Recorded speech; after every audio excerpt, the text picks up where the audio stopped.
सकेला।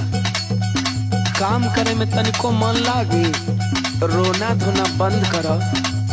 अब बोल काहे खातिर फोन कैलू हो? सुनी छोड़े गवा